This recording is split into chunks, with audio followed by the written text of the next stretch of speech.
अस्सलाम वालेकुम दोस्तों, मैं हूं Faiq and welcome back to another video. World war 2 के ख़त्म होते ही कोल्ड वॉर की शुरुआत हो जाती है और सारी दुनिया दो सुपर पावर्स के दरमियान बट जाती है। एक ईस्ट में मौजूद कम्युनिस्ट सोवियत यूनियन और वेस्ट में मौजूद कैपिटलिस्ट यूनाइटेड स्टेट्स। दोस्तों, कोल्ड वॉर क्या थी और पहले से अलाइड फोर्सेस में मौजूद ये दोनों मुल्क आपस में एक दूसरे के साथ वॉर में कैसे चले जाते हैं, ये सब जानिए कोल्ड वॉर की स्टोरी में।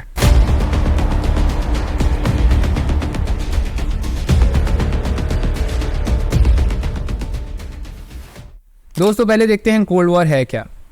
दरअसल ये एक ऐसी वॉरफेयर है जिसके अंदर आइडियोलॉजीज़ के दरमियान कॉन्फ्लिक्ट देखा जाता है। ये आम वॉरफेयर की तरह नहीं है जिसके अंदर डायरेक्ट फाइटिंग इन्वॉल्व हो दो कंट्रीज़ या ज़्यादा के दरमियान।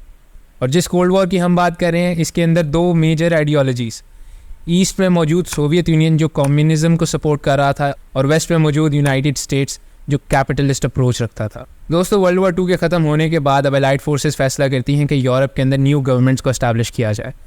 इसके लिए ईस्ट में मौजूद कंट्रीज़ के अंदर सोवियत यूनियन अपना इन्फ्लुएंस दिखाने के लिए, उन पर अच्छा कंट्रोल रखने के लिए कम्युनिस्ट गवर्नमेंट्स को एस्टैब्लिश करता है, और जबकि वेस्ट के अंदर अलाइड फोर्सेस यूनाइटेड स्टेट्स के साथ मिलकर कैपिटलिस्ट गवर्नमेंट्स को एस्टैब्लिश करती है।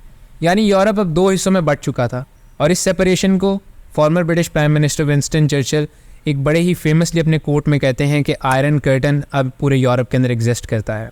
दोस्तों, अगर इस वक्त की सुपर पावर्स को देखा जाए तो सोवियत यूनियन पहले से ही बहुत स्ट्रॉन्ग थी और वॉर के बाद भी इनका इन्फ्लुएंस काफ़ी ज़्यादा मौजूद था यूरोप के अंदर, जबकि वेस्ट के अंदर यूनाइटेड स्टेट्स एक न्यू सुपर पावर इमर्ज करती है क्योंकि इनकी इकॉनमी वर्ल्ड वॉर 2 के बाद बहुत ज़्यादा बेहतर हो चुकी होती है, बल्कि मज़ीद ज़्यादा बढ़ती जाती है।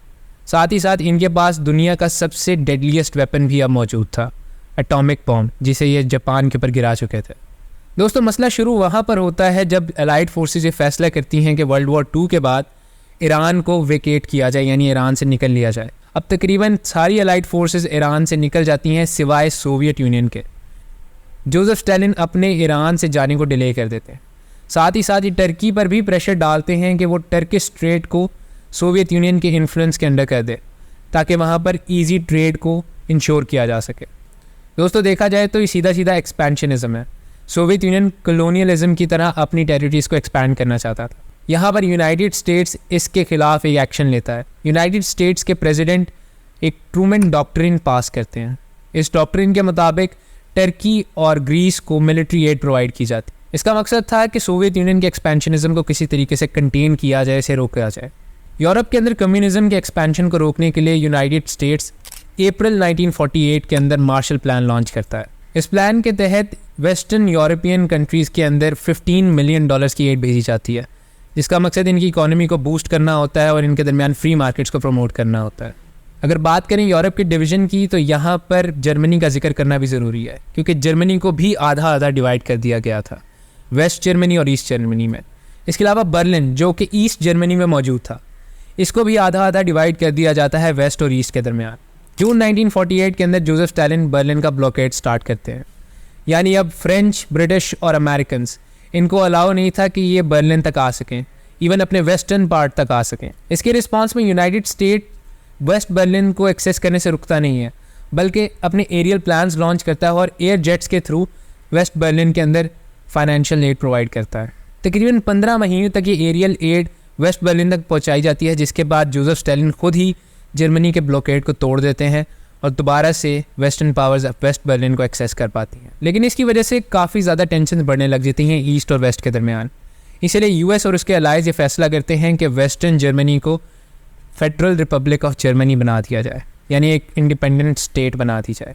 इसके रिस्पॉन्स में सोवियत यूनियन ईस्टर्न जर्मनी को डेमोक्रेटिक रिपब्लिक ऑफ जर्मनी बना देता है। इसके अलावा यूनाइटेड स्टेट्स यहाँ पर कम्युनिज्म के अगेंस्ट एक और स्टेप लेता है और CIA को इस्टेब्लिश करता है सितंबर 1947 के अंदर, जिसकी पावर साल 1949 से 1952 के दरमियान काफ़ी हद तक बढ़ जाती है। इनकी ओवरसी बेसिस 7 से 47 हो जाती हैं इन सालों के दरमियान, और इनका बजट $4.7 मिलियन से $82 मिलियन कर दिया जाता है। CIA बनाने का बेसिक मकसद था कि इनके ऑफिशियल्स को ऐसे डेवलपिंग कंट्रीज़ में भेजा जाए जहाँ पर इंडिपेंडेंस की मूवमेंट्स चल रही हैं। यहाँ पर जाकर ये मेक श्योर करते थे कि जो भी इंडिपेंडेंस की जा रही है इससे पैदा होने वाली कोई भी नई गवर्नमेंट कैपिटलिस्ट हो, यानी उनकी आइडियोलॉजी यूनाइटेड स्टेट्स से मिलती हो। और इसकी प्रैक्टिकल एग्जांपल हम 1953 से 1954 के दरमियान देखते हैं, जब ईरान और ग्वाटेमाला की गवर्नमेंट को गिराकर यहाँ पर कैपिटलिस्ट डिक्टेटरशिप इस्टेब्लिश की जाती है, जो कि आगे चलकर काफ़ी नाकाम भी रहती है, जिसकी वजह से CIA की रेपुटेशन को काफ़ी ज़्यादा नुकसान भी पहुँचा। साल 1949 के अंदर सोवियत एक्सपेंशन को मज़ीद रोकने के लिए यूनाइटेड स्टेट्स, कनाडा और वेस्टर्न पावर्स मिलकर एक नेटो अलायंस कायम करती हैं, नॉर्थ एटलांटिक ट्रीटी ऑर्गेनाइजेशन। ये एक मिलिट्री डिफेंस पैक्ट था ईस्ट के अगेंस्ट। अब थोड़ी देर यूरोप से हटकर चलते हैं ईस्ट एशिया की तरफ।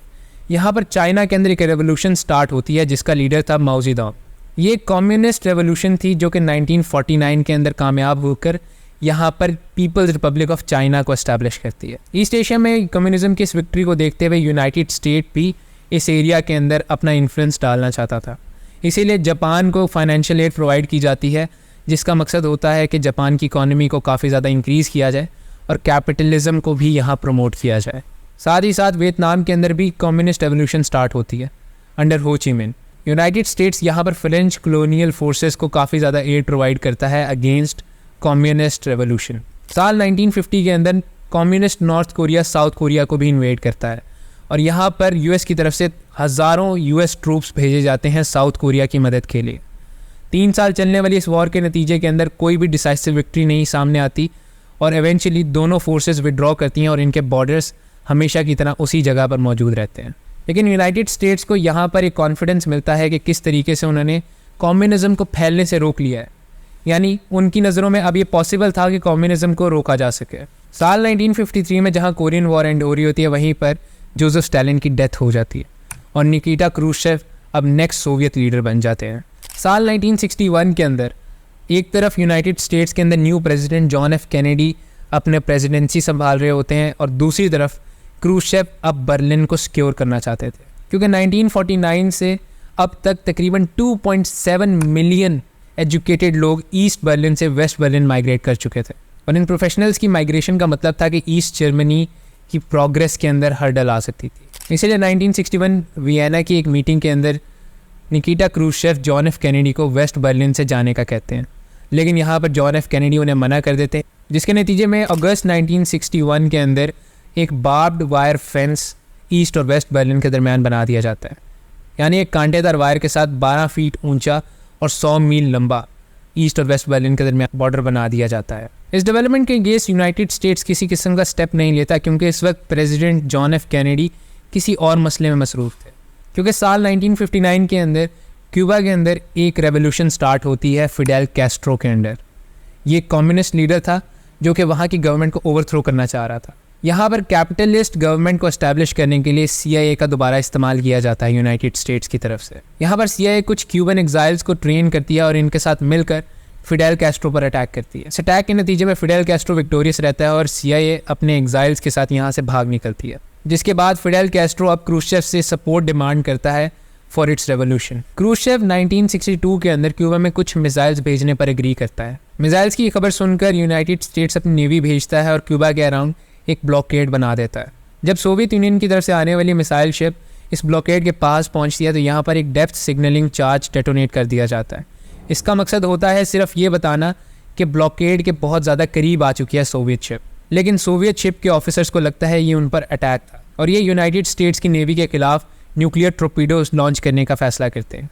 लेकिन इन न्यूक्लियर टॉर्पीडो को लॉन्च करने के लिए तकरीबन 3 जहाज़ पर मौजूद ऑफिसर्स की रजामंदी चाहिए थी। यहाँ पर एक ऑफिसर जिसका नाम वैसिली आर्किपोव था, ये टॉर्पीडो लॉन्च करने से मना कर देता है और यहाँ पर दोनों मुल्क एक दूसरे से न्यूक्लियर वॉर में जाते जाते रुक जाते हैं। इसके अगले ही दिन 28 अक्टूबर 1962 में यूनाइटेड स्टेट्स के प्रेसिडेंट जॉन एफ कैनेडी और सोवियत लीडर निकिटा क्रूश्चेव एक एग्रीमेंट साइन करते हैं। इस एग्रीमेंट के मुताबिक सोवियत यूनियन अपने मिसाइल शिप्स को वापस ले लेता है और अमेरिका ये प्रॉमिस करता है कि वो क्यूबा में किसी किस्म की भी इन्वेडिंग एक्टिविटी नहीं करेगा। दोस्तों फिर चलते हैं एशिया की तरफ, जहां यूनाइटेड स्टेट्स की तरफ से कांस्टेंट मिलिट्री सपोर्ट प्रोवाइड की जा रही थी साउथ वियतनाम को। साल 1963 के अंदर जॉन एफ कैनेडी की असैसिनेशन हो जाती है, जिसके नतीजे में Lyndon B Johnson next United States के प्रेसिडेंट बन जाते हैं। प्रेसिडेंट बनने के बाद ये इंटरनेशनल लेवल पे यूनाइटेड स्टेट्स की इमेज को और ज़्यादा पावरफुल करना चाहते थे, इसीलिए इन्होंने वियतनाम में मौजूद US मिलिट्री की स्ट्रेंथ इंक्रीज़ कर दी। लेकिन ये डिसीजन इनके लिए पॉपुलर साबित नहीं होता। इंस्टेड यहाँ पर बहुत सारे प्रोटेस्ट स्टार्ट हो जाते हैं। All over the world internationally लोग इस वॉर के अगेंस्ट प्रोटेस्ट स्टार्ट कर देते हैं। साल 1968 के अंदर इवेंचुअली ये वॉर ख़त्म हो जाती है और इस वॉर के नतीजे में तकरीबन 58,000 American troops, 2.5 million South Vietnamese troop, 1 million North Vietnamese troop और इसके अलावा 2 मिलियन से भी ज़्यादा साउथ और नॉर्थ वियतनाम के लोग मारे जाते हैं। साल 1964 तक सोवियत यूनियन में अपने इंटरनल मसले शुरू हो जाते हैं, जिसकी वजह से सोवियत लीडर ब्रेज़नेव अब यूनाइटेड स्टेट्स के साथ कुछ बेहतर ताल्लुकात चाहते थे। इसीलिए साल 1969 के अंदर एक strategic arms limitation treaty sign की जाती है दोनों की तरफ से। यूनाइटेड स्टेट्स और सोवियत यूनियन के दरमियान इस छोटे से देर के अलायंस को द डिटेंटे कहते हैं, जो कि एक फ्रेंच वर्ड है जिसका मतलब होता है दो नेशंस के दरमियान टेंशन्स को रिलीज़ करना। साल 1981 के अंदर जब Ronald Reagan next US president बनते हैं तो इनका सोवियत की तरफ एटीट्यूड काफ़ी ज़्यादा कन्वेंशनल पाया जाता है, क्योंकि साल 1977 में Soviet union SS-20 ballistic missiles eastern Europe के अंदर प्लेस करता है और साथ ही साथ साल 1979 में अफ़गानिस्तान को भी इन्वेड कर लेता है। अब यूएस और सोवियत यूनियन के दरमियान इस चलती न्यूक्लियर आर्म रेस को रोकने के लिए रीगन एक प्लान सोचते हैं जिसे स्ट्रेटेजिक डिफेंस इनिशिएटिव कहते हैं। इसको मीडिया की तरफ से एक निकनेम भी दिया गया था, स्टार वॉर्स। दोस्तों, इस इनिशिएटिव का मकसद था कि एक स्पेस स्टेशन इस्टेब्लिश किया जाए जो डिफेंस सिस्टम की तरह काम करे अगेंस्ट न्यूक्लियर मिसाइल्स, क्योंकि यूएस को पता था कि सोवियत यूनियन कंप्यूटर की टेक्नोलॉजी में उनसे काफ़ी ज़्यादा पीछे हैं। यहाँ रोनाल्ड रीगन को लगा था कि शायद ये एक ऐसी पॉसिबिलिटी बन सकती है कि सोवियत लीडर और यूएस के प्रेसिडेंट किसी एक ट्रीटी के ऊपर आ जाएं और इस न्यूक्लियर आर्म रेस को रोक दिया जाए। और ऐसा ही होता है, जब सोवियत यूनियन को इस laser guided space defence system का पता लगता है तो वो 1985 के एक समिट पर यूनाइटेड स्टेट्स के प्रेसिडेंट से मिलते हैं। इस समिट में दोनों डिस्कस करते हैं कि किस तरीके से न्यूक्लियर आर्म रेस को लिमिट किया जाए और 1985 से 1988 तक कॉन्स्टेंटली ये एक दूसरे से कम्युनिकेशन के अंदर थे और 8 दिसंबर 1987 को दोनों इस बात पर एग्री करते हैं कि अपने शॉर्ट रेंज बैलिस्टिक मिसाइल्स को डिस्ट्रॉय कर देंगे। साथ ही एक दूसरे को अलाउ कर देते हैं कि वो इस चीज़ को खुद आकर विटनेस भी कर सकते हैं। जल्द ही दोनों के दरमियान रिलेशंस दोबारा ख़राब होना शुरू हो जाते हैं, लेकिन इसी दौरान साल 1989 के एंड तक सोवियत यूनियन के अंदर बहुत सारी रेवोल्यूशन स्टार्ट हो जाती है और 9 नवंबर 1989 को बहुत सारी स्टेट्स सोवियत यूनियन से इंडिपेंडेंस हासिल कर लेती है। इसी के साथ बर्लिन को हाफ में डिवाइड करने वाली वो वॉल, जो कि पहले एक बार्ब्ड वायर फेंस थी जिसको बाद में कंक्रीट वॉल बना दिया गया था, इसको भी गिरा दिया जाता है और इवेंचुअली साल 1991 के अंदर सोवियत यूनियन 15 डिफरेंट स्टेट्स के अंदर कोलैप्स कर जाता है। इसी के साथ कोल्ड वॉर भी यहाँ एंड हो जाती है। दोस्तों, ये थी कंप्लीट स्टोरी कोल्ड वॉर की। उम्मीद करता हूँ वीडियो आपको पसंद आई होगी। अगर पसंद आई है तो लाइक कर दें और चैनल को सब्सक्राइब कर दें।